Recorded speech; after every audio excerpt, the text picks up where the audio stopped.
ত্রিপুরা রাজ্যের ৫৮টি ব্লকের মধ্যে একমাত্র গৌরনগর ব্লকের ১০০% আসনে ভোট হচ্ছে। গৌরনগর ব্লকের অধীনে এমন কোনো গ্রাম পঞ্চায়েত নেই যেখানে বিনা প্রতিদ্বন্দ্বিতায় কোনো পঞ্চায়েত কিংবা পঞ্চায়েতের কোনো আসন থেকে কেউ জয়লাভ করেছে। আসন্ন ত্রিস্তর পঞ্চায়েত নির্বাচনে ত্রিপুরা রাজ্যে ব্যতিক্রমী ব্লকের শিরোপা পেতে চলেছে কৈলাসহরের গৌরনগর ব্লক। আসন্ন ত্রিস্তর পঞ্চায়েত নির্বাচন নিয়ে গৌরনগর ব্লকের বিষয় বৃত্তান্ত সম্পর্কে জানাতে আমাদের প্রতিনিধি মুখোমুখি হয়ে গৌরনগর ব্লকের বিডিও প্রণয় দাস জানান, গৌরনগর ব্লকের অধীনে ২০টি গ্রাম পঞ্চায়েত রয়েছে এবং গৌরনগর পঞ্চায়েত সমিতিতে ১৩টি আসন রয়েছে। গৌরনগর ব্লকে মোট ভোটার রয়েছেন ৪৩,০১৫ জন। এর মধ্যে পুরুষ ভোটার ২১,৮৫১ জন এবং মহিলা ভোটার ২১,১৬৪ জন। ২০টি গ্রাম পঞ্চায়েতের অধীনে ২০৬টি আসন রয়েছে।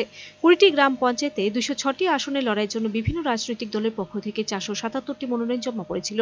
এর মধ্যে বিজেপি দলের পক্ষ থেকে ২০৬টি, সিপিএম দলের পক্ষ থেকে ৮১টি, কংগ্রেস দলের পক্ষ থেকে ১৬১টি, তিপ্রামথার পক্ষ থেকে 10টি এবং নির্দলের পক্ষ থেকে 19টি মনোনয়ন জমা পড়েছিল এবং সবগুলো মনোনয়নে বৈধ বলে জানান বিডিও প্রণয় দাস। অন্যদিকে ১৩ আসন বিশিষ্ট গৌরনগর পঞ্চায়েত সমিতিতে লড়াইয়ের জন্য বিভিন্ন রাজনৈতিক দলের পক্ষ থেকে ৩৭টি মনোনয়ন জমা পড়েছিল।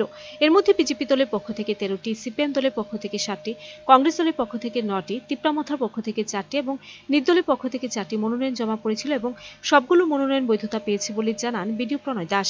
মনোনয়নপত্র জমা দেওয়া কিংবা মনোনয়নপত্র স্ক্রুটিনিকে কেন্দ্র করে গৌরনগর ব্লক প্রাঙ্গণে কোনো ধরনের অপ্রীতিকর ঘটনা ঘটেনি। সবচেয়ে আশ্চর্যজনক ঘটনা হলো গৌরনগর ব্লকে যে সমস্ত মনোনয়নপত্র জমা পড়েছিল তার মধ্যে একটি মনোনয়নপত্র কেউ প্রত্যাহার করেনি। তাছাড়া গৌরনগর ব্লকের অধীনে 59টি জেলা পরিষদে 4টি আসন রয়েছে। ভোট শান্তিপূর্ণভাবে সম্পূর্ণ করতে ইতিমধ্যে গৌরনগর ব্লক এলাকায় 5 কোম্পানি আধা সামরিক বাহিনী মজুত রাখা হয়েছে বলেও জানান বিডিও প্রণয় দাস। তাছাড়াও শান্তিপূর্ণভাবে ভোট সম্পূর্ণ করার জন্য বিভিন্ন রাজনৈতিক দলের নেতৃত্বদের পাশাপাশি গোটা ব্লক এলাকার সাধারণ মানুষ সকলের সাহায্য সহযোগিতা চেয়েছেন। তবে গৌরনগর ব্লকের অধীনে 20টি গ্রাম পঞ্চায়েত থাকলেও লক্ষ্মীপুর, ইছুপুর, নূরপুর, ফুলবাড়িকান্দি, শ্রীনাথপুর, যুবরাজনগর, টিলাবাজার, ইয়াজি খাওড়া, ধলিয়াকান্দি, লাটিয়াপুরার, রাঙ্গাউটি, খাওড়াবিল, মাগুরুলি, ইরানি, পূর্ব ইয়াজি খাওড়া এই 15টি গ্রাম পঞ্চায়েত 53 কৈলাসহর বিধানসভা কেন্দ্রের অধীনে অবস্থিত। অন্যদিকে ধলাই, কাউলিকুড়া, গৌরনগর, ভগবাননগর এবং গোলধারপুর এই 5টি গ্রাম পঞ্চায়েত 52 চণ্ডীপুর বিধানসভা কেন্দ্রের অধীনে অবস্থিত। ঊনকোটির জেলার গৌরনগর আরডি ব্লকে 20টা গ্রাম পঞ্চায়েত রয়েছে।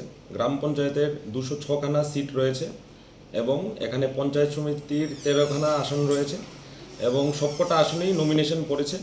আমাদের টোটাল ভোটার সংখ্যা যেটা আমাদের ফাইনাল ইলেকটোরাল রুলে ছিল সেটা ছিল 43,015।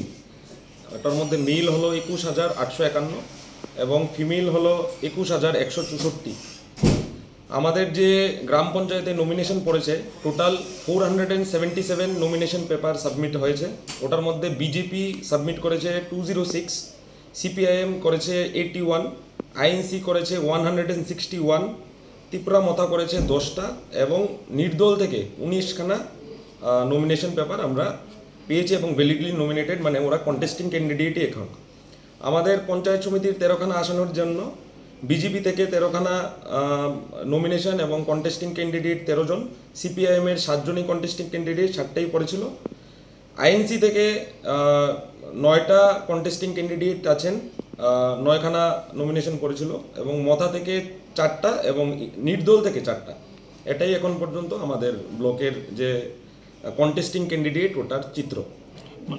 নমিনেশন পত্র জমাকে কেন্দ্র করে কিংবা মানে নমিনেশন পত্র প্রত্যাহারের দিনকে কেন্দ্র করে কোনো ধরনের অপ্রীতিকর ঘটনা ঘটেছে কি?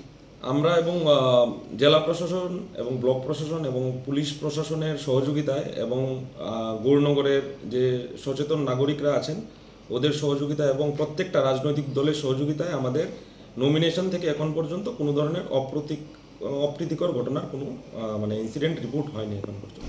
কি মনে করেন ভোটের দিনগুলি কীভাবে অতিবাহিত হতে পারে এখন পর্যন্ত, কি মনে হচ্ছে? Video report, search India channel.